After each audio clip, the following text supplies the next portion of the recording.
Hey everybody, welcome back. We are making some fermented salsa. So I've got my tomatoes, some jalapenos, cilantro, garlic, red onion, peppers, and some green onions, and of course some salt. That's all you need, and some materials to put it in. So we've got a bowl. I'm going to weigh out approximately 2 pounds of tomatoes.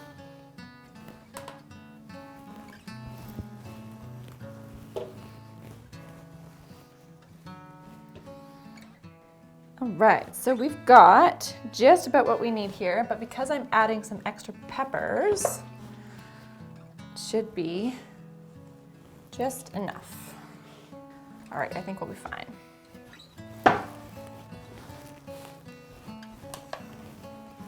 And the reason for weighing them is just to make sure we've got enough for our salt ratio. So I'm gonna get started chopping some of these up. And I kind of like my salsa chunkier, so I'm not going to make everything super eeny weeny.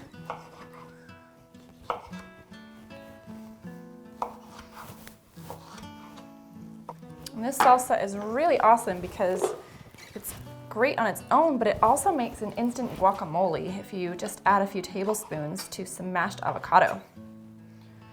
And we love guacamole in our household.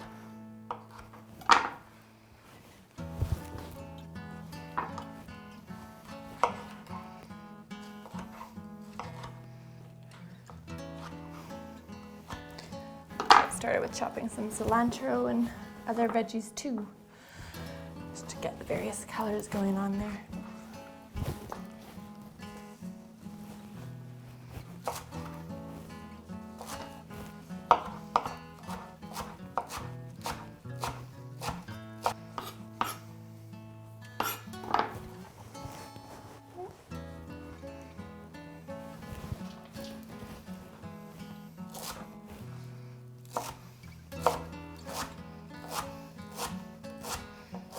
All those juicy stems in there.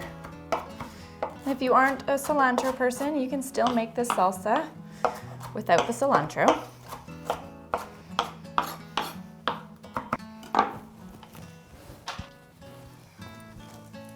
Some fresh garlic in here. It's a little tricky, there we go.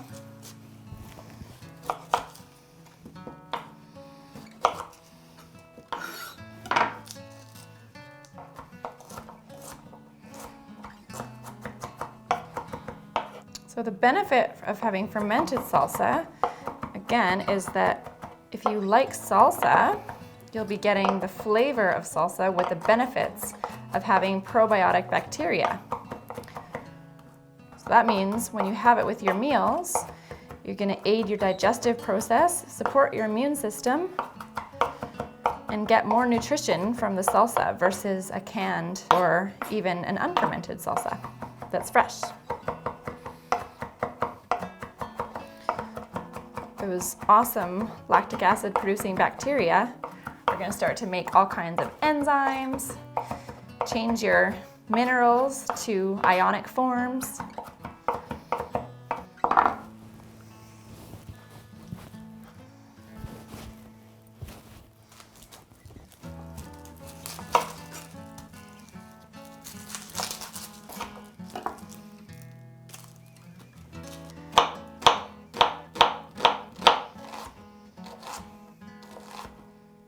And get these onions nice and fine, but you can put them as chunky or as fine as you like them. Oh, I'm gonna get some onion tears. Happy tears for our yummy salsa. Oh.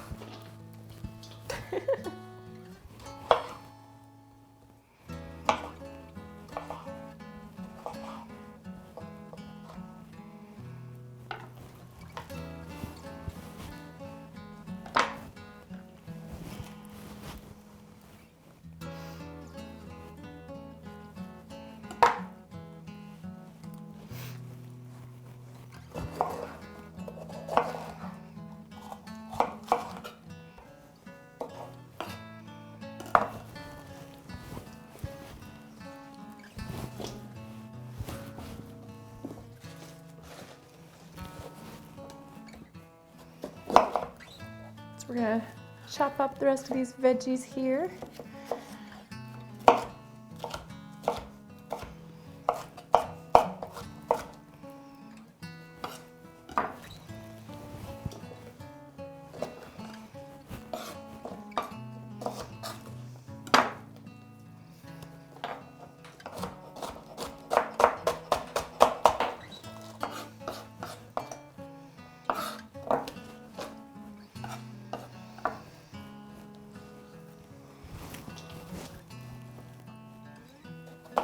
Okay, we're gonna cut up the jalapenos.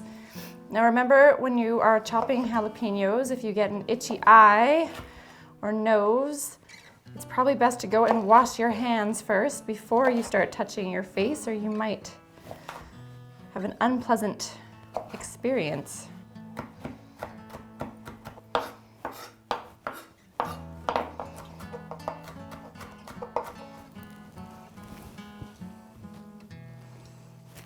So a few minutes later, I've chopped all my vegetables and we've got our beautiful salsa all ready to be completed. All I need to do now is add the salt, give it a good mix around, put it in the jar, and let time do its thing. So for this amount, we're gonna put a little bit more than 2 teaspoons of salt. And we're gonna give it a good mix. Oh, look at that, it's so beautiful. You can look at those colors. Absolutely beautiful. We're not squeezing the salsa like we do with the sauerkraut, because tomatoes are a lot more fragile and they already start to lend their juices very readily.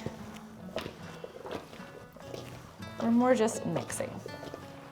The other thing that you can do with your fermented salsa, because tomato is technically a fruit, if you want to add a couple teaspoons of whey that you strained out of your milk kefir, then that will serve as an inoculant. So it'll add the lactobacilli that we want to make that lactic acid and preserve this salsa. So you're ensuring that those species of bacteria will be in there.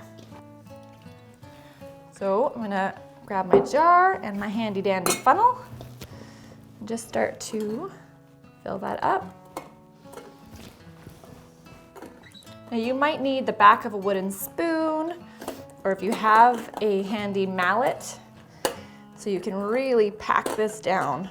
I definitely have enough for at least one more jar.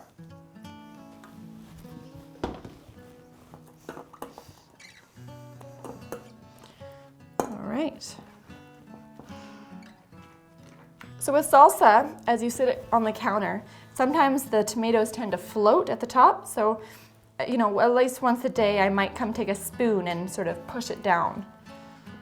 Just helps ensure that everything is nice and anaerobic and underneath the brine.